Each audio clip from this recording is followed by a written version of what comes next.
like to thank everybody who's showing up today for our second session of Theology on Tap. More than often here in the area where we live in our community, we hear about the violence that goes on.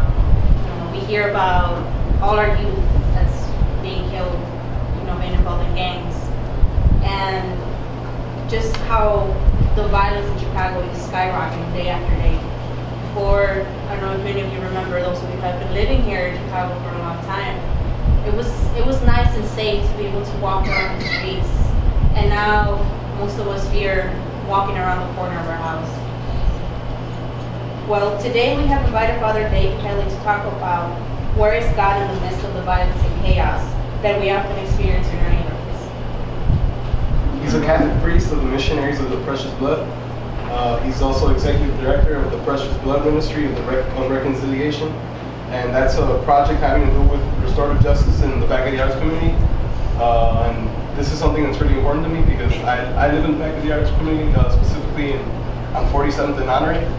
And to give you an example, I've never been checked by a gang member or gotten shot at, but I've had experiences where gang members have gone down 47th and Honorary, throwing bricks at houses that they know belong to gang members. And if you pay close enough attention,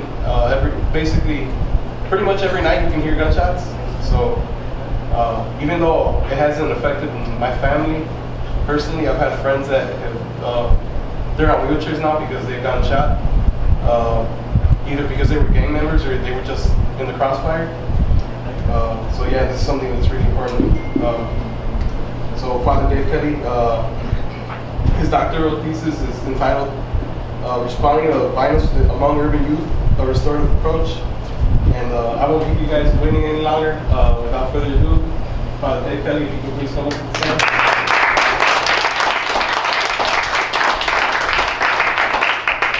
I'm not sure I'm going to live up to all that, but I'll do my best.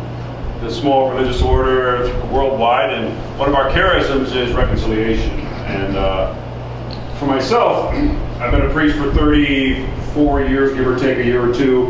And all those times and before, I've been working in detention ministry. So the vast majority of that is in Cook County since late 70s.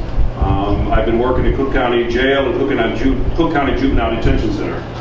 And in 1985, I joined a new organization that was forming Colby House, which is the jail ministry of the Archdiocese.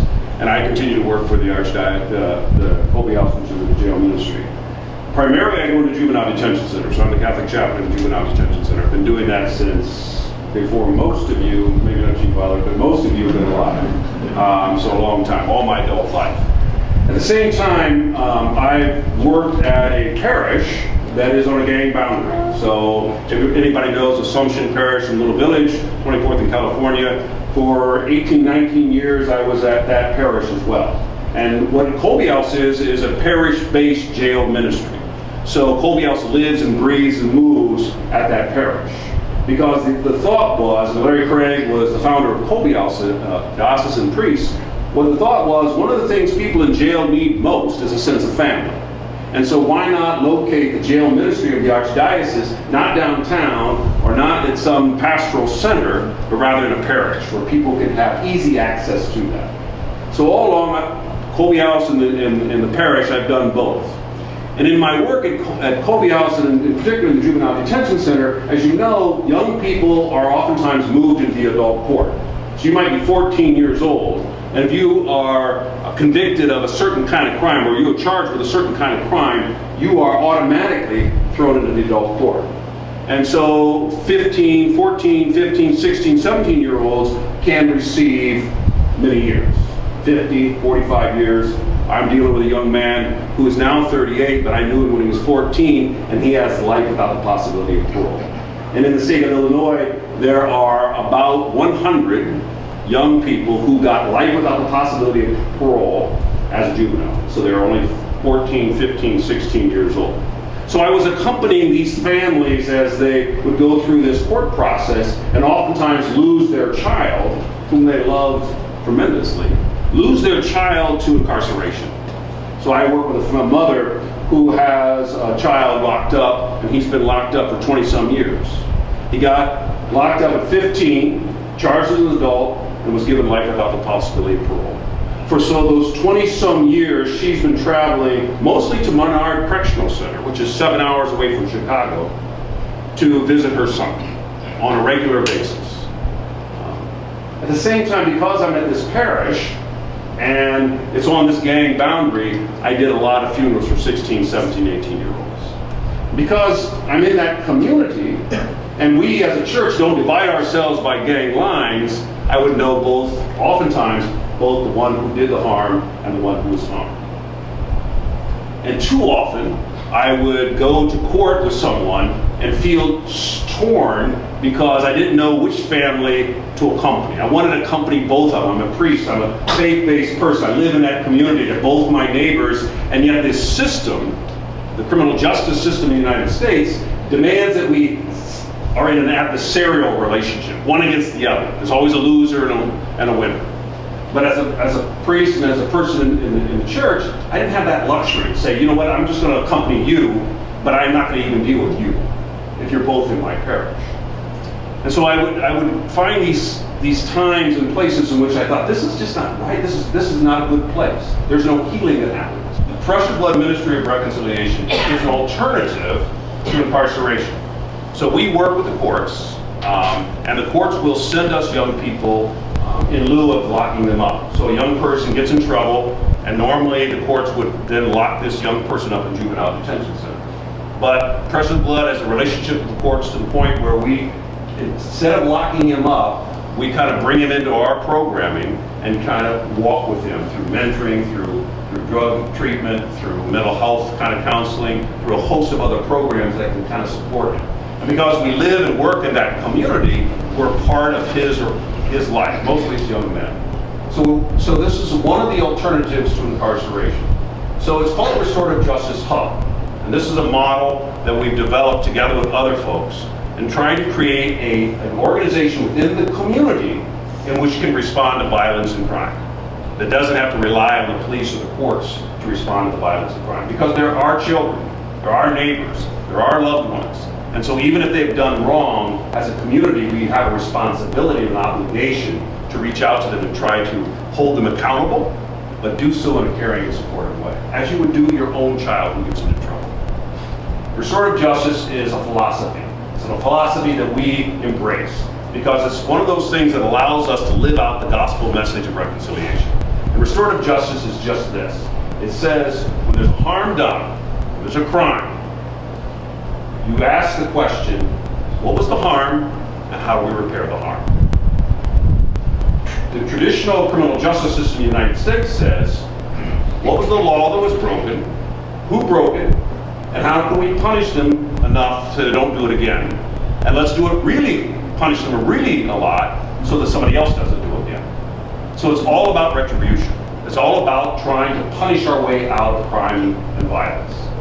And restorative justice says, no, let's focus on the Albertos. Let's ask Alberto, what is it you need? What would help repair that harm done? And then hold Wilfredo accountable to help do that. And try to create not a community that's split, but a community that comes together and together works to solve the issues. This is not new stuff. This is how it was done years ago before we had professionals do everything. This is how our elders did it, no matter who we are, where we come from. If you go back far enough in our own cultures, our elders sat together, probably around a fire, and they said, what are we going to do? This is the issue at hand. How do we deal with this? There were no professionals. There were no 911 people to call. There was just us as elders, as adults, and we took care of things the best way we knew how. That's what restorative justice is really all about.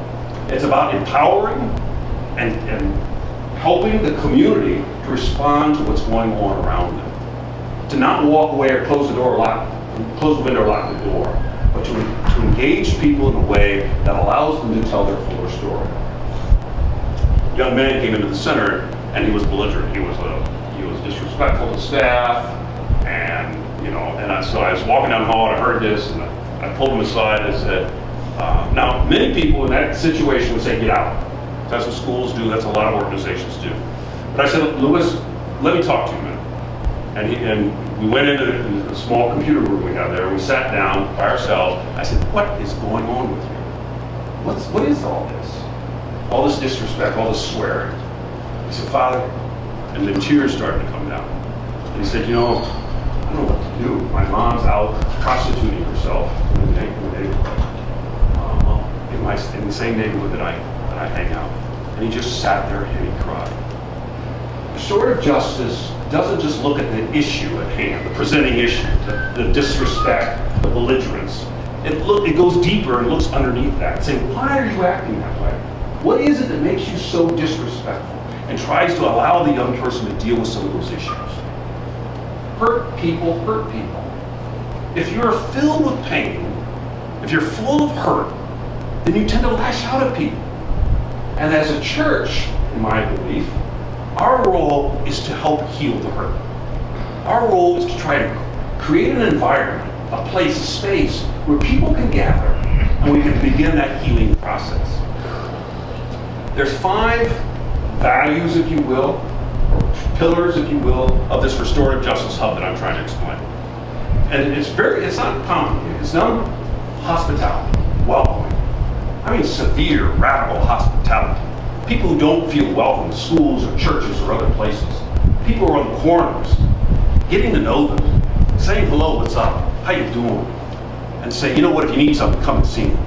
And you're welcome here. That's what it's all about. So the place where young people gather is a place where people can feel as though they belong. So anybody knows anything about young people who are court involved, I deal a lot with court involved people, they tend to feel disconnected. They tend to feel like they don't belong. It's when they walk down the streets and 2 or 3 people, and people start to move on the other side of the sidewalk, or women clutch their bag a little tighter, or people just kind of back off a little bit, and they feel that. They feel like they're disconnected from their own community, and at times disconnected from their own family. And so we try to create this environment where they're not just welcome, but they're really welcome. A sense of hospitality that I oftentimes call it radical hospitality. Because some kids come to the door, they're not always ready to be welcomed in a good way. You know, got like an attitude, you've been there. And so you try to work really hard to kind of help them to come into that space in a good way. So this hospitality is crucial to the work that we do. Most people try to say, you're not welcome. So hospitality, radical hospitality. And then accompaniment, walking with them, a commitment to them, walking that long journey. So we don't do this referral. We don't say, okay, look kid, you need to go to school, so go over here, here's a piece of paper and tell the principal you need. We go with them. And we sit with them. And we sit in the lobby and wait for the principal to call us in. And then we go in together. And then we come out together. And if we were successful, we celebrate together. If we're not successful, then we do it all again. We strive to really create that where we're committed to you for the long journey. Not just in part, but for that long journey. So it's that kind of a commitment. The other thing is this relentless engagement of young people. You know how kids will say, hey, thanks, Father, but no thanks. I like it out here. I like doing what I'm doing. I know you're a good guy, but really, no thanks. I don't say, well, then forget you. I'm going to try to engage that young person along the way. I'm not going to force them. But when I pass by, when I'm walking by the corner, they say, hey, what's up? How you doing? Remember, if you need something, let me know. And by the way, be careful. This relentless engagement of these young people, even when they're doing things that we think they ought not do, to engage them in that place. Because one day, hopefully, they'll come around and say, you know what? Man, I got a good job. I got to go to school. I got to get my life together. Let me go see Father Kelly. Let me go see if he'll help me out. And that door is open. It's not been closed. Relentless engagement of young people. Reality? The reality is what we see on the news. The reality is our children are not safe to just run out and play in the park. The reality is that we're devastated by the violence and crucifixion. And as a church, we need to develop kind of rituals and places. That's where we are. To really try to create places and spaces and energies and programs that deal with people who have been impacted by trauma, who live in the lower ninth ward, if you will,